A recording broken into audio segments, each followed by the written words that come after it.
Hi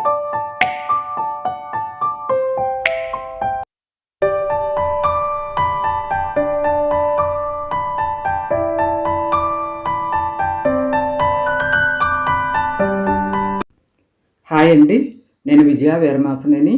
నా channel wives of విజయాకి మీ అందరికీ స్వాగతం. ఫ్రెండ్స్, వాక్కాయ పులిహోర ఎప్పుడన్నా తిన్నారా? ఇదిగోండి వాక్కాయలు, మంచి వాక్కాయలు దొరికే కాలం ఇది. ఈ వర్షాకాలమే వాక్కాయలు బాగా వస్తాయి. దీన్ని కొన్ని ప్రాంతాల్లో అయితే కరండా అని, కలేకాయలని కూడా, కలివికాయలని కూడా ఎక్కువ వింటూ ఉంటాం. చాలా పేర్లతో పిలుస్తూ ఉంటారు. ఈ కొండ ప్రాంతాల్లో పెరిగాయి. ఇప్పుడు ఏంటంటే మనకి ఫెన్సింగ్ లాగా, అంటే కంచెల్లాగా కూడా ఇంటి చుట్టూ అలా ఖాళీ స్థలాల్లో కంచెల్లాగా కూడా వేస్తున్నారనమాట. దీంతో పులిహార, అట్లాగే బండ పచ్చళ్ళు, రోటి పచ్చళ్ళు, అలాగే నాన్ వెజ్లో కూడా వేసుకుంటే చాలా బాగుంటుంది.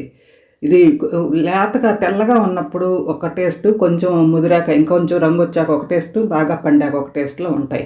మాకైతే ఇదిగోండి ఈ తెల్లకాయలు దొరికినాయి, చాలా పులుపు ఉన్నాయి. ముందు గింజలు తీసేసుకోవాలి, గింజల్లో వగరు ఉంటుంది అనమాట.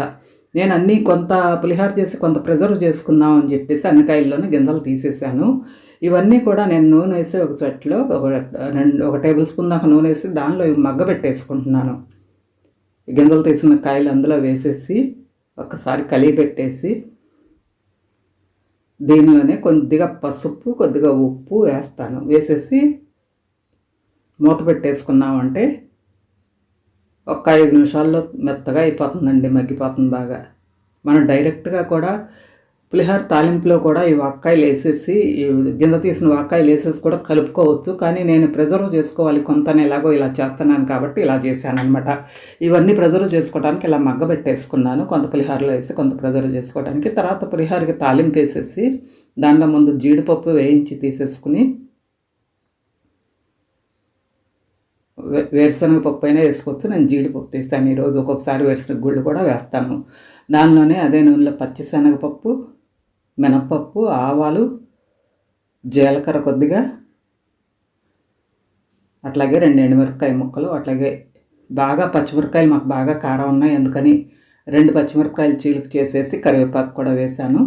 ఇవి కొంచెం వేగిన తర్వాత అల్లం ముక్కలు కూడా వేసాను. అలాగే ఇవి కొంచెం వేగిన తర్వాత ఇంగువ వేసి కొద్దిగా ఆవ పెడతాం అంటారు చూసారా, కొద్దిగా ఆవాలు, నువ్వులు, మిరియాలు కొద్దిగా పొడి చేసి అది వేసాను అనమాట. దాంతో మంచి సువాసన వస్తుంది పులిహోరకి. ఇవన్నీ కూడా వేగిన తర్వాత ఆఫ్ చేసేసి, ఇదిగోండి ముందుగా మగ్గబెట్టుకున్న వాకాయ గుజ్జుని దీనికి ఎంతవరకు ముందుగా పళ్ళలో ఆరబెట్టుకున్న అన్నం, పసుపు, ఉప్పు, కరివేపాకులో ఈ గుజ్జు ఎంతవరకు అవసరం ఉందో చూసుకుంటా కలుపుకోవచ్చు అనమాట.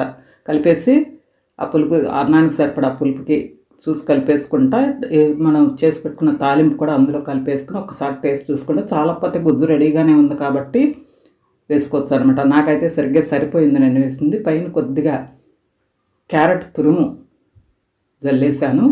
అంతా మళ్ళీ ఒకసారి కలిపేసాక టేస్ట్ వస్తే చాలా బాగుందండి. ఈ మిగిలిన గుజ్జుని నేను రేపు ఎల్లుండి పచ్చడి చేసుకోవడానికి, రోటి పచ్చడి ఏమైనా చేసుకోవడం కోసం ప్రిజర్వ్ చేసుకుంటున్నాను. అదే ఇంకెక్కువ కాయలు ఉంటే బాగా ఎక్కువ ఇలా చేసేసుకుని గాజు సీసాలో పెట్టుకుంటే మనం చాలా రోజులు వాడుకోవచ్చు అనమాట. చాలా వాటికి మనం శ్రమ పడకుండా అప్పటికప్పుడు అన్నీ మళ్ళీ మామిడికాయో ఏదో ఒకటి వేసుకోకుండా దీంతోనే మనం రోటి పచ్చళ్ళు కానీ అలా చేసుకోవచ్చు అనమాట. మీకు ఎలా అనిపించింది వీడియో? ఈ వీడియో చివరిదాకా వాచ్ చేసినందుకు థ్యాంక్ యూ.